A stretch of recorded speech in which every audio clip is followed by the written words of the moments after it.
Hello, আসসালামু আলাইকুম। দেশবাসী সহ সবাইকে জানাতে চাই, আজকে আমার প্রিয় অভিনেত্রী, আমার স্বপ্নের অভিনেত্রী, যাকে দেখে আমি ছোটবেলায় যার সিনেমা দেখে মুগ্ধ হয়েছি, যার অভিনয়ে যে কান্না করলে আমি কান্না করতাম, যে হাসলে আমি হাসতাম, যে পাগলামি করলে আমিও পাগলামি করতাম, আমার সেই স্বপ্নের একদম ভালোবাসার কাছের আমার হৃদয়ের একজন অভিনেত্রী শাবনূর ম্যাম। আজকে তার জন্মদিনের অনেক অনেক ভালোবাসা এবং শুভকামনা রইল।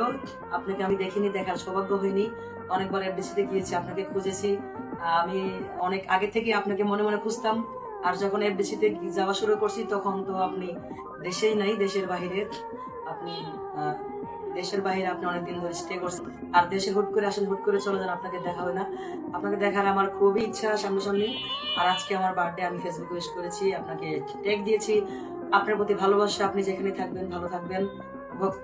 ভক্তের এই ভিডিও যদি আপনি পান, যদি শোনেন, তো একটু দোয়া রাখবেন যেন আপনার মতো অভিনেত্রী না হতে পারলেও যেন একজন ভালো অভিনেত্রী হতে পারি। আমি মেঘলা অন্তরা, আপনার জন্য দোয়া রাখছি, ভালোবাসা রাখছি। আমার জন্য একটু দোয়া রাখবেন, ভালোবাসা করবেন। আপনার একটু ভালোবাসা চাই, দোয়া চাই। আপনি ভালো থাকবেন, শুভকামনা সবসময় যেখানেই থাকেন ভালো থাকেন।